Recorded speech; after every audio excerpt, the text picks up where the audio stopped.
My name is Emmanuel Isaac. My future career is to become a great preacher or evangelist.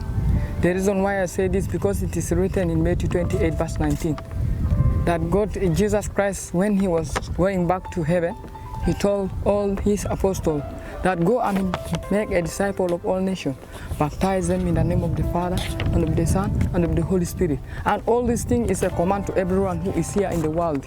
That's why I choose this to become a great evangelist and a preacher.